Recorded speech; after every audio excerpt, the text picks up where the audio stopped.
اعوذ باللہ من الشیطان الرجیم بسم اللہ الرحمن الرحیم۔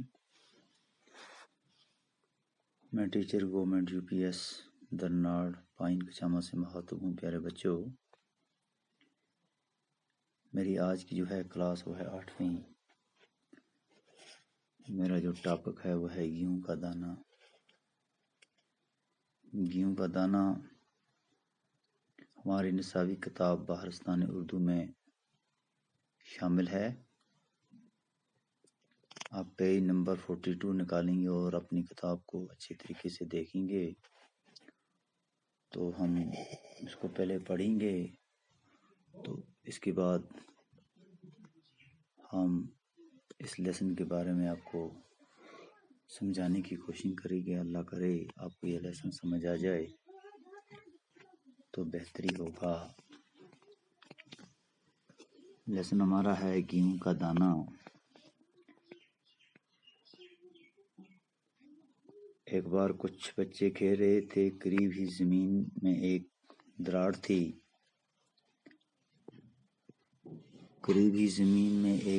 تھی۔ بچے کھیلتے کھیلتے وہاں پہنچ گئے۔ کیا دیکھتے ہیں کہ وہاں ایک انڈا پڑا ہوا ہے۔ جب انہوں نے غور سے دیکھا تو معلوم ہوا کہ وہ انڈا نہیں ہے بلکہ گیہوں کا دانہ ہے، کیونکہ اس میں گیہوں کے دانے کی طرح ایک گہری لکیر تھی۔ ابھی بچے بحث کر رہے تھے کہ ایک مسافر وہاں پہنچا اور مسافر بھی اس عجیب و غریب چیز دیکھ کر حیران رہ گیا۔ اس نے بچوں کو پیسے دیے کر اس سے مول لیا۔ مسافر اسے شہر میں لے گیا۔ وہاں پہنچ کر اس نے اسے وہاں کے راجا کے ہاتھ بیچ دیا۔ راجا فوراً اپنے عقل مند درباریوں کو بلایا اور یہ گیہوں نما انڈا دکھا کر کہا، بتاؤ یہ کیا ہے، گیہوں کا دانہ ہے یا مرغی کا انڈا؟ تمام درباریوں نے اسے غور سے دیکھا، کسی کی سمجھ میں کچھ نہ آیا۔ چنانچہ گیہوں کا دانہ پاس ہی ایک کھڑکی میں رکھ دیا گیا۔ ذرا سی دیر میں ایک چیل آئی اور اس نے اس میں چھید کر دیا۔ درباریوں نے غور سے دیکھا تو معلوم ہوا کہ وہ سچ مچ گیہوں کا دانہ تھا۔ یہ دیکھ کر سب لوگ حیران رہ گئے کہ یہ کیسا گیہوں کا دانہ ہے۔ راجا نے کہا، معلوم کرنا چاہیے کہ اتنا بڑا گیہوں کہاں پیدا ہوتا ہے۔ کسی بوڑھے کسان کو دربار میں حاضر کرو۔ سپاہیوں نے ایک بوڑھے کسان کو دربار میں حاضر کیا۔ وہ 2 لاٹھیوں کے سہارے چلتا تھا۔ اس کے بال سفید تھے، اس کے منہ میں ایک دانت بھی نہ تھا اور اس کو بہت کم سنائی دیتا تھا۔ اور راجا نے گیہوں کا دانہ اس کے ہاتھ میں رکھا اور بوڑھے نے اسے الٹ پلٹ کر دیکھا اور انگلیوں سے چھو کر اندازہ لگایا کہ یہ کیا چیز ہے۔ تھوڑی دیر تو وہ چپ چاپ رہا، پھر بولا، سرکار، میں نے کبھی ایسا گیہوں نہ بویا اور نہ دیکھا، لیکن میرے والد شاید اس گیہوں کے بارے میں کچھ بتا سکیں۔ پیارے بچوں، اب ہم اس لیسن کی طرف دوبارہ جائیں گے اور آپ کو سمجھانے کی کوشش کریں گے۔ اس کہانی کے مصنف لیو ٹالسٹائی ہیں۔ اس کہانی کے ذریعے اس بات کی وضاحت ہوتی ہے کہ پرانے زمانے کے انسان اور آج کے انسانوں میں کس قدر فرق ہے۔ ایک بار کچھ بچے کھیل رہے تھے، کھیلتے کھیلتے زمین کی ایک دراڑ میں ایک انڈے نما گیہوں کا دانہ دیکھا تو غور سے دیکھنے پر یہ پتہ چلا کہ یہ انڈا نہیں۔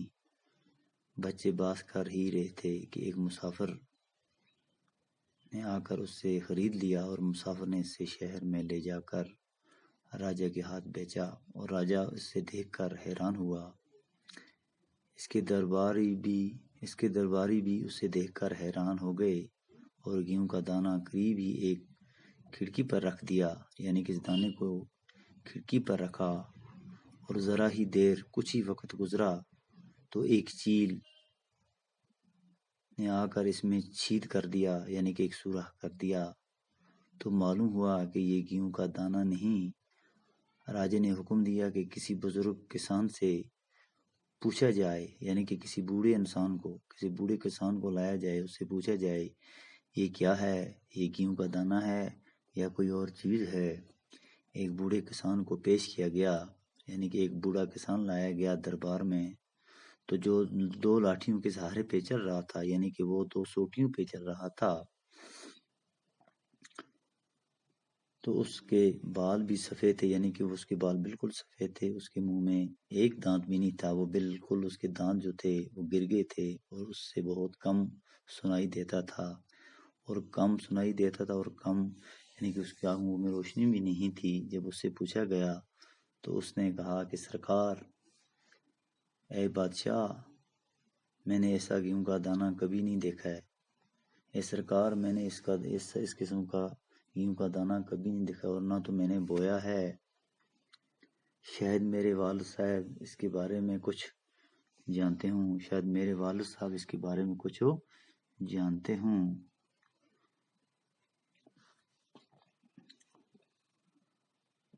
اس کے والد کو بھی دربار میں حاضر کیا گیا، اور اس بوڑھے کے باپ کو بھی دربار میں حاضر کیا گیا، اور ایک ہی لاٹھی کے سہارے وہ چلتا تھا، اور اس کی ایک آنکھ بھی کام کرتی تھی، اور اس سے بھی کم سنائی دیتا تھا۔ جب راجے نے اس سے پوچھا تو اس نے جواب دیا کہ اس نے آج تک نہ ایسا گیہوں بویا ہے اور نہ دیکھا ہے، ورنہ نہ کبھی خریدا ہے، کیونکہ اس کے زمانے میں روپیہ پیسہ نہ تھا اور مول لینے کا رواج بھی نہ تھا۔ اس نے کہا، میں نے اپنے والد کی زبانی سے اتنے بڑے گیہوں کا ذکر سنا ہے، تو آپ اس سے درافت کر لیں۔ پیارے بچوں، جب اس بوڑھے کسان کو دربار میں حاضر کیا گیا تو وہ جوانوں کی طرح بغیر کسی سہارے کے چلتا ہوا آیا، اور اس کی آنکھوں میں چمک تھی، اس کے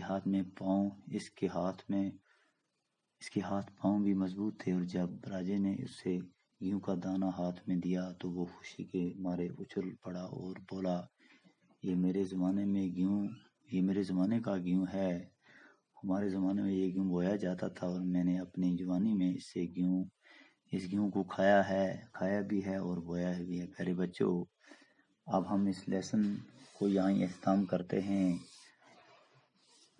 اس کے 2 یا 1 پیراگراف رہ گیا، تو کل دوبارہ ہم کوشش کریں گے ان کو پڑھنے کی، تو انشاءاللہ تعالی مجھے امید ہے کہ آپ نے اس لیسن کی طرف دھیان دیا ہوگا، کہ یہ لیسن آپ کو سمجھ آ گیا ہوگا۔ تو کل دوبارہ آپ سے ملاقات ہوگی۔ خدا حافظ۔